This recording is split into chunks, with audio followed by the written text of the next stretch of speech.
Today, we're going to talk about the state of reproductive rights since the Dobbs versus Jackson Women's Health Organization decision from the eyes of a reproductive endocrinologist and her activism. Welcome to the Physician's Guide to Doctoring. I'm Bradley Block, private practice otolaryngologist, and this show is for physicians looking for personal and professional development. This is everything we should have been learning while we were busy memorizing Krebs cycle. Please subscribe and check out the show here or in podcast form. Dr. Abigail Delaney, thanks so much for being on the podcast. You're so welcome. Happy to be here. So let me just introduce you first. You are Nebraska. You are Nebraska. I am so Nebraska.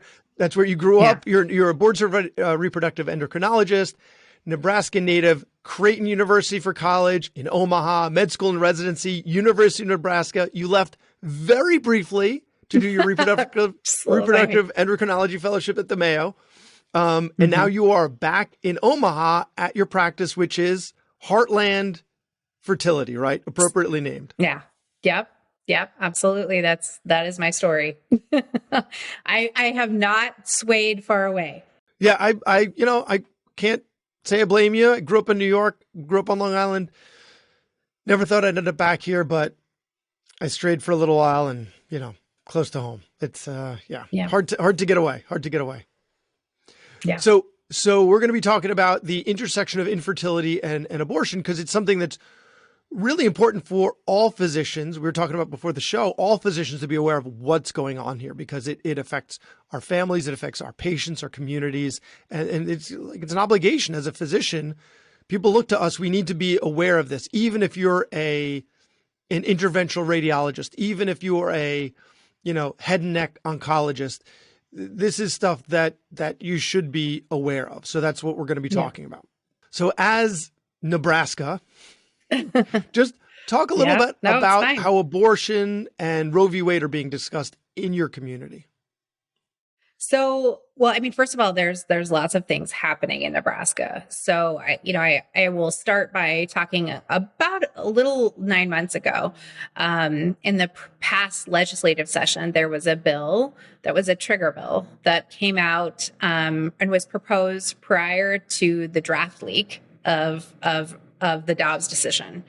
And we found out that it was coming out the night before as physicians and as a group of 5 reproductive endocrinologists in the state. We came together and realized that this bill would have outlawed infertility treatment. So both IUI and IVF would have been unfortunately illegal and criminally prosecuted based on this particular bill. Wow. Wait. So fast forward. Sorry, before we go, that wasn't the intention of the bill, correct? The intention was to outlaw abortion, but in the wording of it also made it impossible to be a reproductive endocrinologist. Correct. It defined life at conception.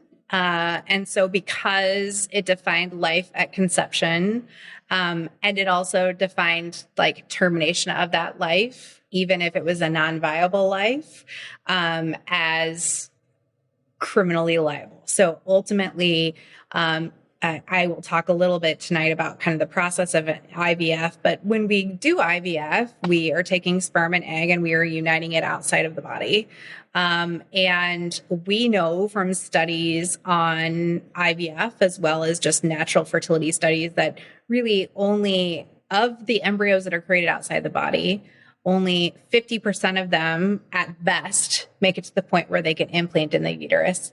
And then 50% of those can potentially implant in the uterus. So ultimately, we're talking about 20% of fertilized eggs that are able to successfully create a live baby, a term take-home baby.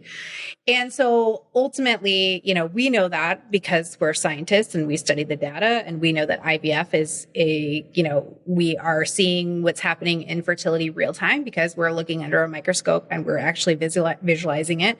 But unfortunately, senators and politicians and, lay people are not really privy to that sort of knowledge. And so LB 933 was a total abortion ban. Similar laws have gone into effect in probably the closest one is Oklahoma. And ultimately, there was concern from us as a reproductive endocrinology community that would have basically ceased to exist any fertility care in the state. And it was because of the way the law was written and because language is so important in these bills that that was the overarching concern. And so as part of that, we reached out to senators and we started a political action committee. We raised over probably almost $200,000 to help kind of get the election rolling and try to elect people that were not trying to take away IVF. And because we are also physicians that are pro-choice physicians, in addition to that, abortion. And we were successful in electing at least 2 senators, which was in the conservative, heartland. It was a feat, but it did happen. So now, fast forward 9 months, we were able to maintain a filibuster in our state, but we still have some pro-choice or pro-life Democrats. So now the new bill is LB 626, which is a heartbeat bill. There is provision and language protecting IVF, so we accomplished that, but ultimately the bill is still detrimental towards women's health. So just for the rest of the episode, if we could refer to not pro-life, but anti-choice, because I think language matters and it's important. And it's something that we've talked about in previous episodes is you can actually move the needle a little bit on other people's thoughts and decision-making simply by changing your words a little bit, because it changes the way they think about things a little bit. So I'm not, clearly I'm not criticizing or anything, but I think this should be something that all of us should be. No, I'm sorry. Quick, just sorry. They're not pro-life. They're anti-choice, and they're anti-choice. Anti-choice. Yes. All right. Yes. So yes. Me of all people shouldn't be correcting anyone in this situation because I need a refresher on a lot of what you're talking about, right? So I want you to talk to me like I'm the Todd from Scrubs, right? Like the stereotypical surgery bro who, just wants to, the stereotypical orthopedic surgeon, right? Sure.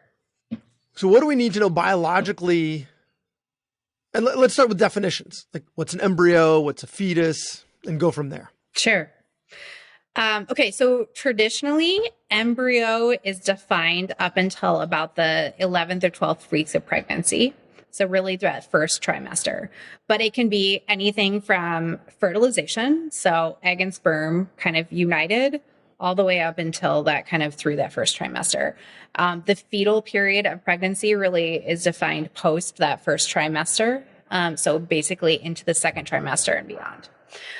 So we typically define the embryonic period as in that first trimester. And so I think it's pretty easy to sort of lay people can understand that first trimester is still determined like embryonic period. 10 to 12 weeks, things sort of get a little fuzzy. And a lot of that data, when you talk about embryonic versus fetal, is based on miscarriage data. So a lot of times when we're taking a history and physical exam on patients that have had recurrent miscarriage, one of an important really part in that data is trying to figure out, okay, well, was this during that embryonic period where the chances of abnormalities of the embryo being much higher? So early miscarriages generally are related to those sort of abnormal embryos that we see, or second trimester, more sort of placental or maternal causes of miscarriage. So that's where sort of those definitions kind of come from. And why the OBGYN community has generally landed on those is the difference between embryonic and fetal. For me as a reproductive endocrinologist, I am significantly interested in kind of, the fertilization till about 8 weeks of pregnancy. And then most of our pregnant patients are sent on to OBGYNs to manage the remainder of their pregnancy. So all of my patients and all of their pregnancies are in that, what we call embryonic period. So that's sort of the major difference. I think that's probably the definition between embryo and fetal. And so I think what's probably more important is what I alluded to before, where, I think a lot of people that are anti-choice believe that life begins at fertilization. And wouldn't that be great? But I would tell you that, like, if life began at fertilization, I wouldn't have a job.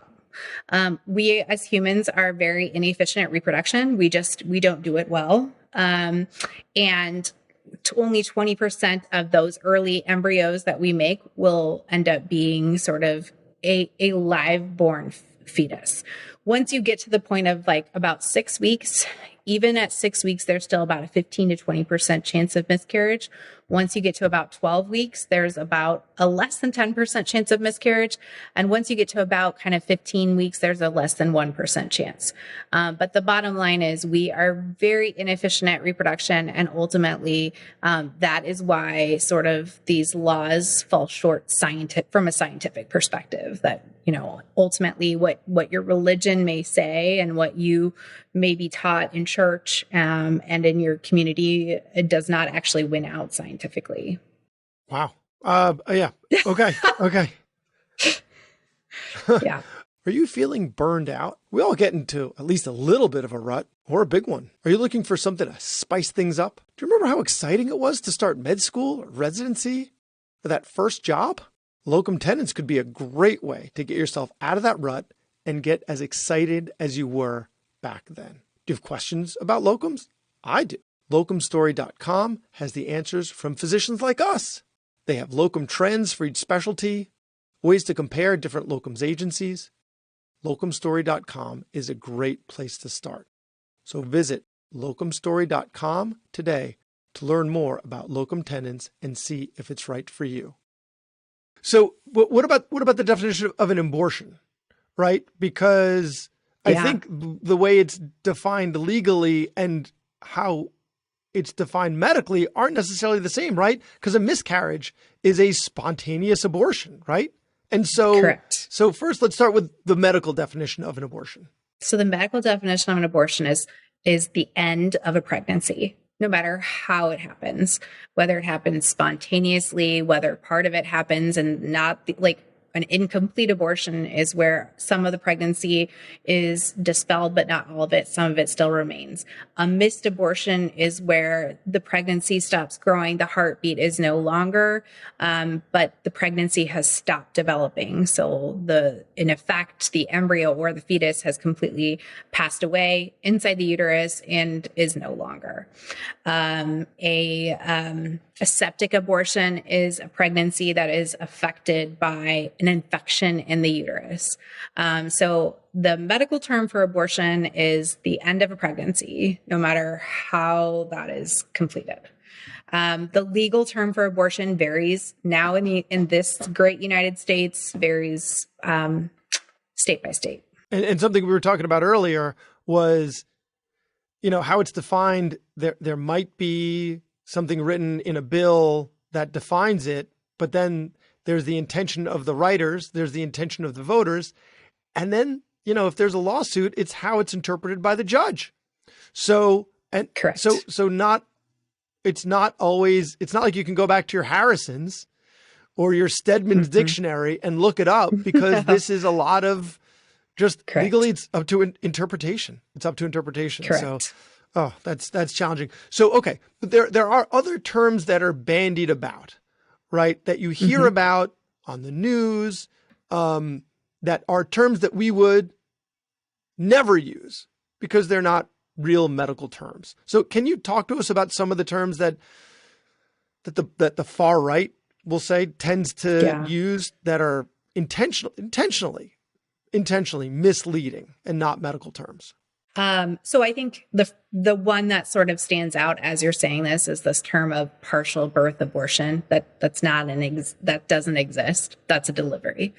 When a pregnancy is far enough along that the baby at this point can be delivered, it is delivered. It is not killed outside the body. That is not a thing. So this partial birth abortion, these late term abortions, that is a delivery. We deliver those babies. We deliver those fetuses. That is the bottom line. So that does not exist. But it's sensationalized, right? So, I mean, when you have people that are non-medical that really feel a certain way, they're able to sort of sensationalize that. And so I think what that's are they probably saying it is? What are they saying it so is? they're basically, they're saying that they're like saying it's like infanticide, that we're like terminating a pregnancy and killing a baby outside, that we're basically dismembering a baby, and letting it die. And that's not medically accurate at all.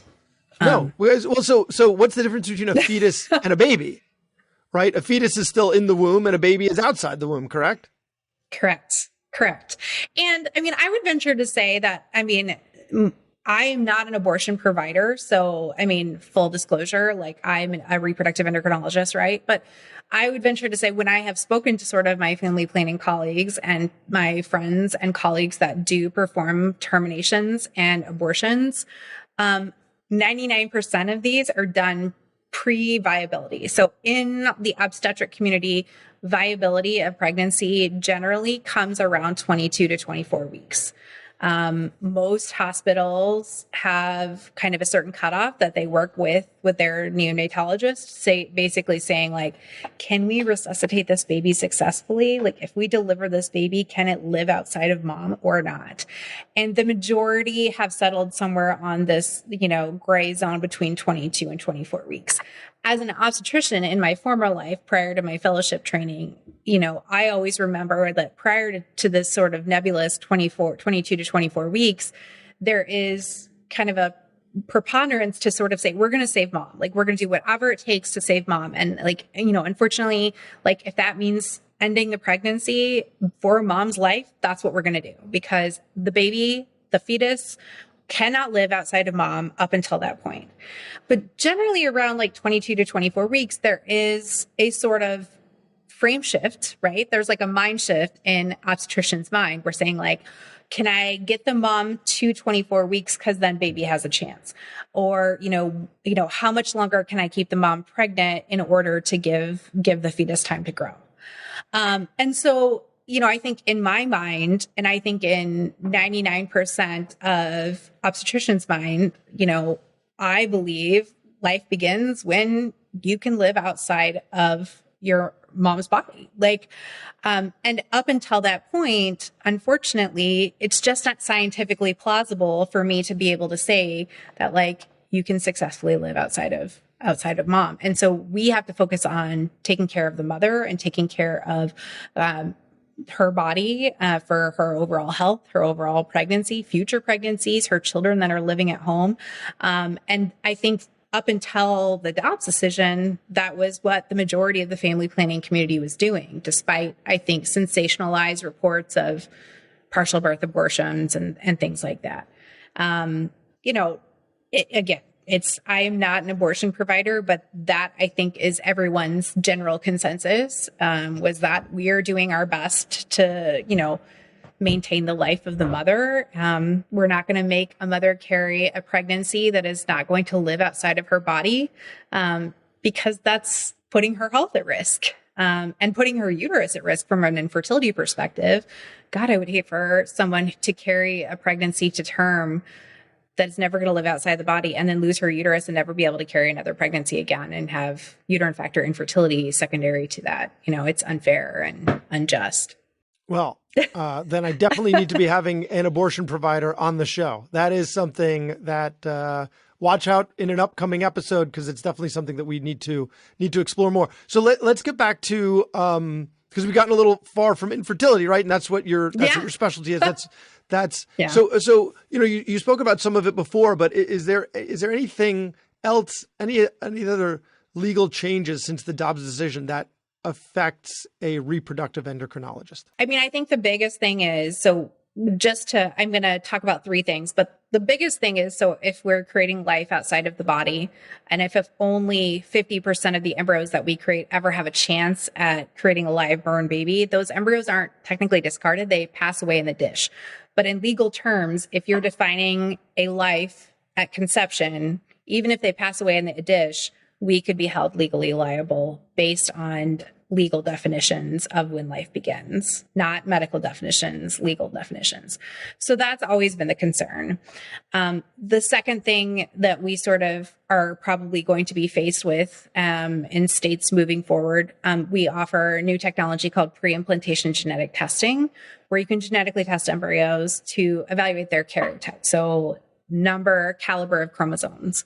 And those embryos that are not compatible with life, trisomy 16, where it's the most common cause of miscarriages, multiple chromosome abnormalities. Even though the embryo looks perfect under the microscope, the chances of kind of either a miscarriage or that pregnancy not taking are incredibly high, 60 to 80%.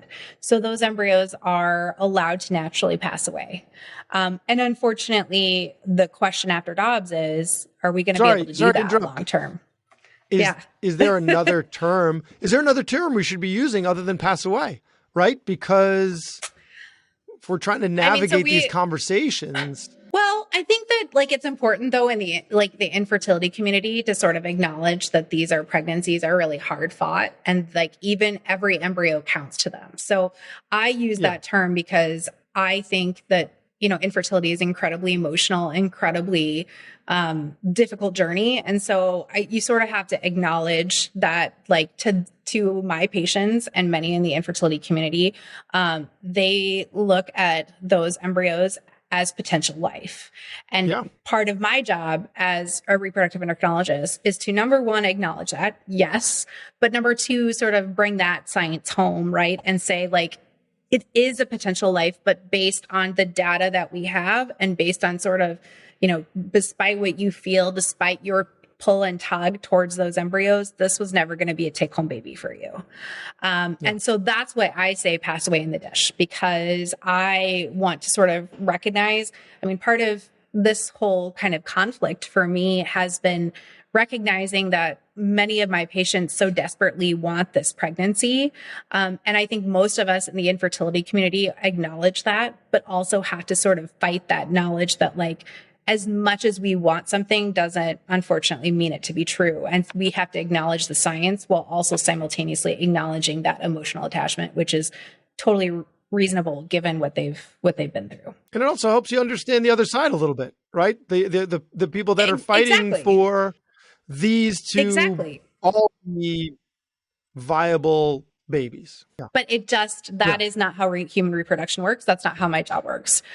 So that is why I use that term. I think that, again, I'm giving credence to my community and recognizing that, like, these were really hard to get. And I understand how desperately you wanted them to work, but that's not the case. So yes, like, we would have to, like, let them naturally pass, let them, like, we're not willy-nilly throwing embryos away. Like, that is not what our community is doing.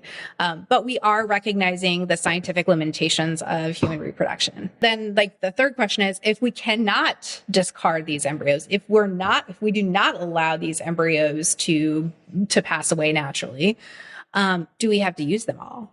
So if you have, 5 or 6 embryos that you weren't able to genetically test, because again, maybe that's going to become unethical in the future, because can you genetically test a life, even though it's a potential life? Does that mean I have to transfer all of them? Does that mean that you have to have 6 or 8 children, even though your family plan was 2 or 3? Does that mean that I have to transfer more than one embryo at a time rather than just one? And that gives your pregnancy at increased risk for multiple gestation, giving you, both maternal morbidity because of preterm labor, hypertension, gestational diabetes, all of those things, and fetal morbidity, because I'm basically putting your pregnancy at risk rather than doing the single embryo transfer that we have sort of settled on in the infertility community. So I think those are the things that sort of every REI is wrestling with as these laws come out. Like, how is this going to change our practice? I know that, for example, in, I believe, Louisiana, they cannot discard of embryos. So, they've had to sort of develop workarounds for that. So, I think all of our community is facing backlash. And as you alluded to earlier, I'm not necessarily sure that it was ever the intent of the lawmakers to make this the case. But because they don't understand the science and because they don't understand sort of the multiple kind of hits from like a medical community that the OBGYNs are feeling, they write these laws and there's unintended consequences. So what do you know what the workaround is in Louisiana? Because it makes me think like they just ship them off to a neighboring state where they're able to do what's appropriate. And there's like, what is there, like an extradition law back to Louisiana? Yeah. I don't think so. I'm sure we probably just gave them a very good idea, right? The other side, a very good idea. But no, my understanding is that they're not listening to me. My understanding is that like that in order to discard embryos, they have to just send them elsewhere. And then they're able to discard offsite. But while they're there, while they're still, are they tax deductions? No. Of course not. What? But why not? Right? If they're saying it's a life, just like that woman in Texas who was in the HOV lane while pregnant, she's like, no, personhood law. This person's in the car with me. I'm not, right. like no, same. It's exactly right. Yeah. No, they're not. No. So I think the only place that has subsequently tried to do that, I'm not sure whether they were able to accomplish it, or at least I think it's tied up in committee or something with Georgia. They tried to pass like actual taxed personhood, like you could get tax deductions based on miscarriages. Okay. All right. So now let's talk about, you were talking about LB 933. That's what got you into the fight, right? Correct. But now there's LB 626. What is that about?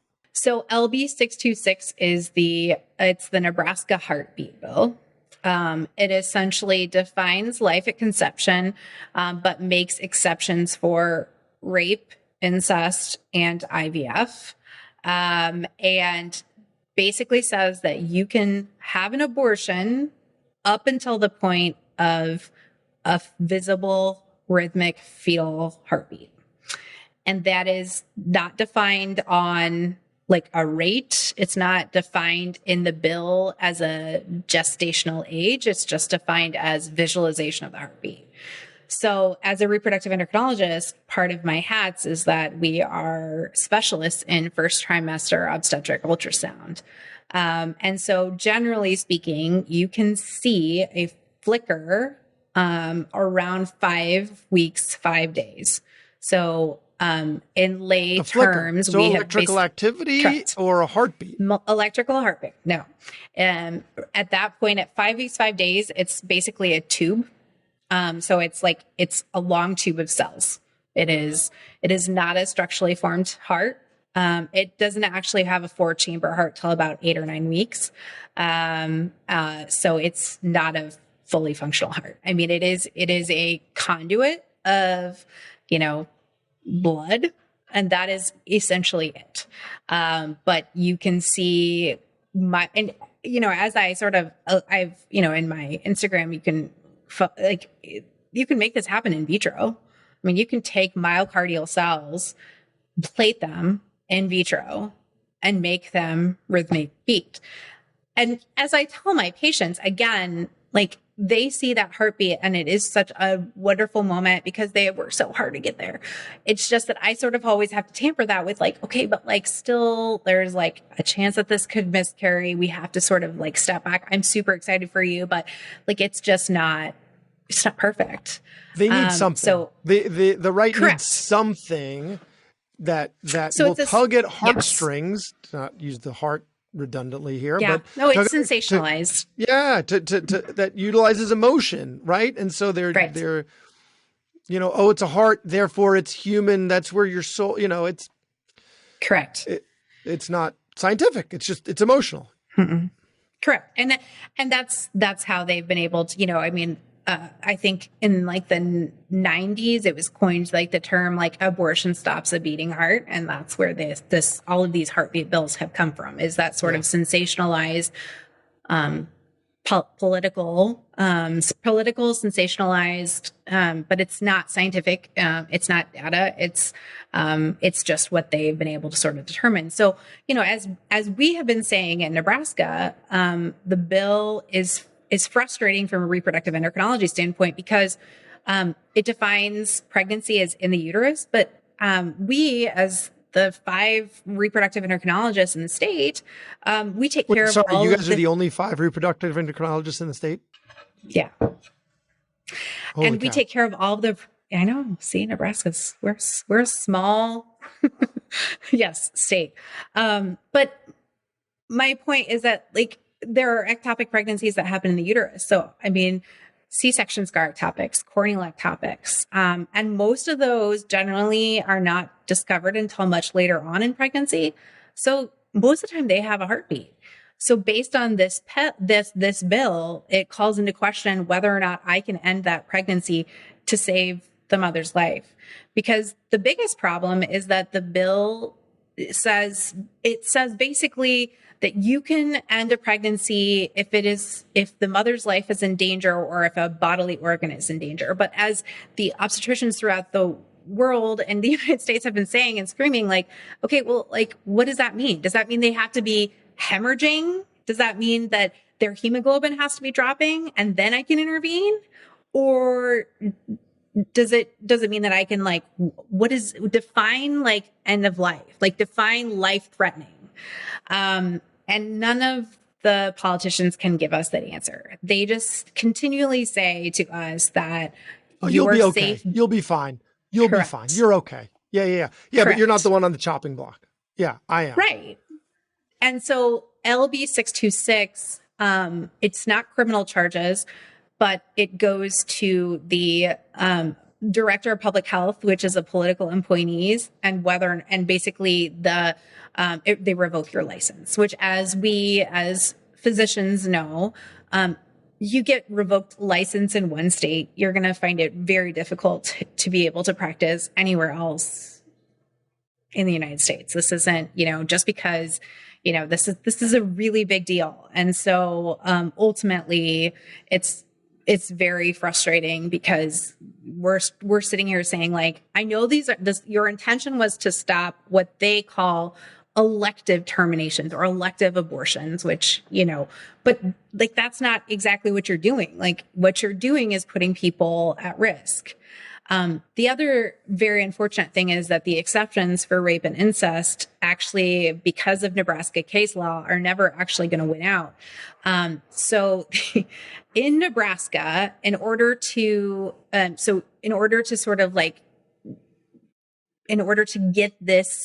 get an abortion because of rape, you'd have to basically file a police report, which, as we know, most women who are raped or have incest never file a police report. They never tell anybody.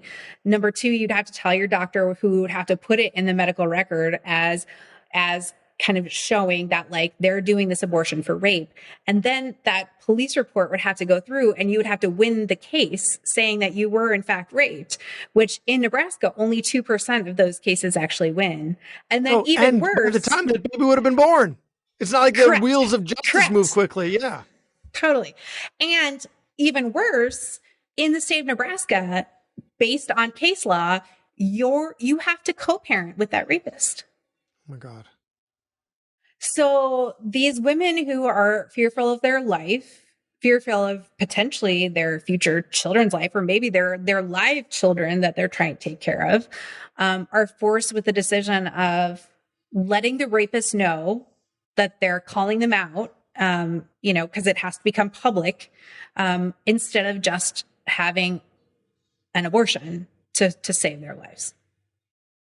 And then the other thing that it doesn't do, which it just infuriates me, it gives there is no exceptions for mental health. So if a woman says they are suicidal, you can't have an abortion.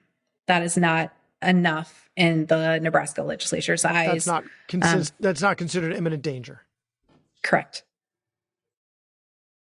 Okay. So yeah. To talk about what you've learned in your activism, right? Yeah. So if we're listening and we're like, man, I need to get involved in my state. What? Because that, and the fights are local. So totally local. Talk to us about your activism and what you've learned. Okay. Well, so I guess the first thing I've learned is that, you have to acknowledge that politics exist, because, you know, I was born in Nebraska, as you alluded to early. I grew up in a conservative family. I mean, when I became a registered Democrat, it was like really bad for my relationship with my family. It was bad. And now they've sort of come around and understand like why I feel so strongly about this, because it's what I do every day. But my point is that you have to acknowledge, even despite, like, I think in medicine, we are taught, don't become political. You don't want to alienate patients. You know, like, just stay the straight and narrow. Don't discuss politics with your patients. And I think that's what's gotten us to this point. I think that we are here and we have allowed the government in our exam room because we didn't talk about it. You know, in medical school, I remember specific lectures and basically saying, like, you can have your own personal politics, but don't discuss it with patients. And while I understand and respect that, like, everyone is allowed to feel differently about things, I think that we have to acknowledge that this is what has gotten us into this situation. So I think that is my number one recommendation, is that, like, you just have to, like, that's the elephant in the room. The politics do exist. You have to acknowledge that. You have to figure out who you are and figure out what you believe. And then the second thing I would say is that you need to find at least 6 or 7 people. Like, in the state of Nebraska, we didn't need that many, but I would say in bigger states, you probably need to mobilize physicians around you. And we've done that a number of ways. We did form a political action committee called Campaign for a Healthy Nebraska. Prior to that, we formed a group of just the REI physicians called Save IVF Nebraska. We were able to basically form a Facebook group so that all of our patients could share their infertility stories and why the government should not be coming in to outlaw that. So I think it's important, if you are an OBGYN listening, to mobilize your patients. I think that first, you have to recognize that politics exists. Second, you have to mobilize your patients. And third, you have to mobilize physicians. So we have now subsequently developed a group called Nebraska Physicians for Advocacy, so NAPA. And we are now mobilizing physicians to sort of come to the Capitol, talk about these bills, because, I mean, I've only scratched the surface of, like, the abortion bills, but there are multiple other bills that actually would influence the practice of medicine and at our state level right now.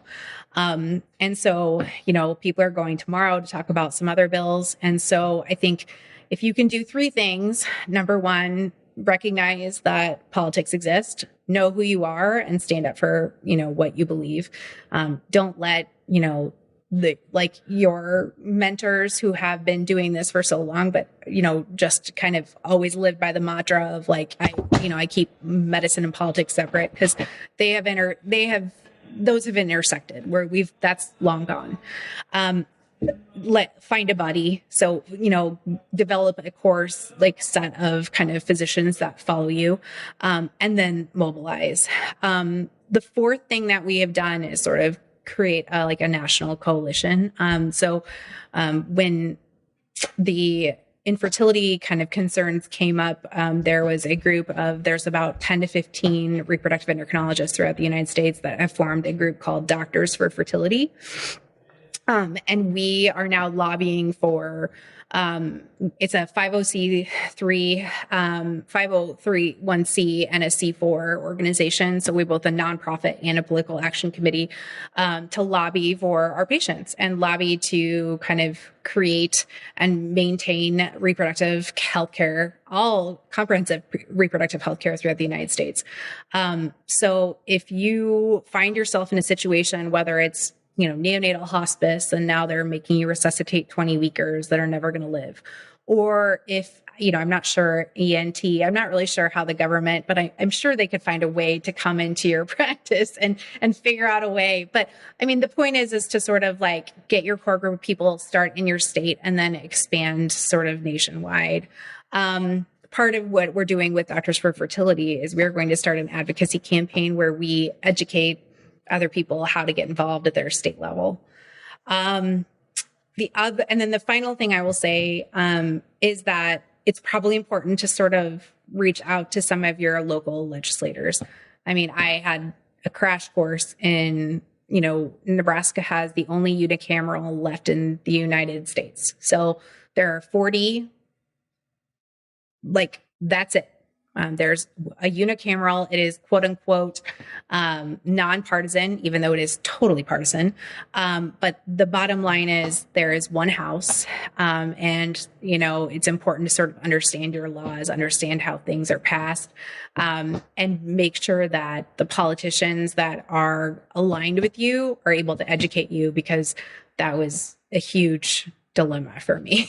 I was like, wait, what do you mean I can't talk to them? Like, why can't I just talk to them? Why can't we sit in a room and talk about this and say how this doesn't work? That's not how it works. So I think it's important that you sort of align yourself with sort of some people so that they can give you some education. Amazing. Amazing. So I found you on Instagram. I found you. I love what you're doing out there. And that's Thanks. How I discovered that this is what you've been doing and how we started this conversation. So if people want to find you online, if they heard you and they are having some fertility trouble and they're in Nebraska and so where do we find you online? It's Dr. Abby Delaney, MD. That's my Instagram. It's the same Twitter. And I'm also on Facebook, but that's where it's really only friends and family. On Twitter, Again, this has been all very new to me. I was a sort of sheltered child that was do I really want to have a public Instagram? And then this all sort of came out and I feel strongly that I needed to educate my patients and other people. So it's Dr. Abby Delaney, MD, on the Instagram or on Twitter. And then your practice's website? It's heartlandfertility.com. So Heartland Center for Reproductive Medicine. There's 4 of us. We have a great group.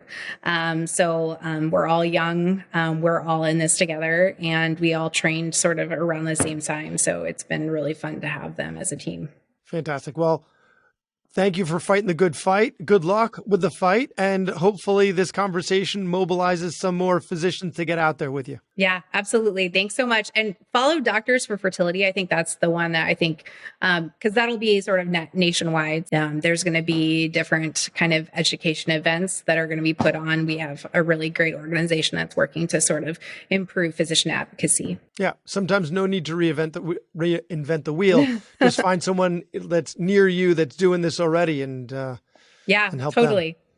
There's lots of people out there. And I mean, I always tell everybody that 1 out of 4 female physicians has infertility. And so, part of it is we spend a lot of time delaying pregnancy, and we're old by the time that we get pregnant. And I can say that as I turn 40 tomorrow. But my point is that, this should be something that's near and dear to every physician's heart. Absolutely. Well, thank you again for all your work and happy birthday. Thanks.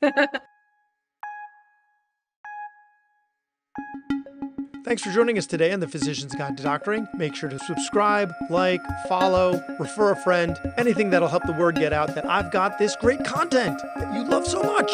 So let me know what you, the listener, want to hear more of. So make sure you reach out on social media or email me at brad@physiciansguidetodoctoring.com. The views expressed are those of the interviewer and the interviewee and do not represent the views of our respective employers. Now, if you're still listening after all of these disclaimers, you really must love the content. So don't forget that I'm also available for medical legal consulting in general otolaryngology, as well as keynote speaking. So reach out.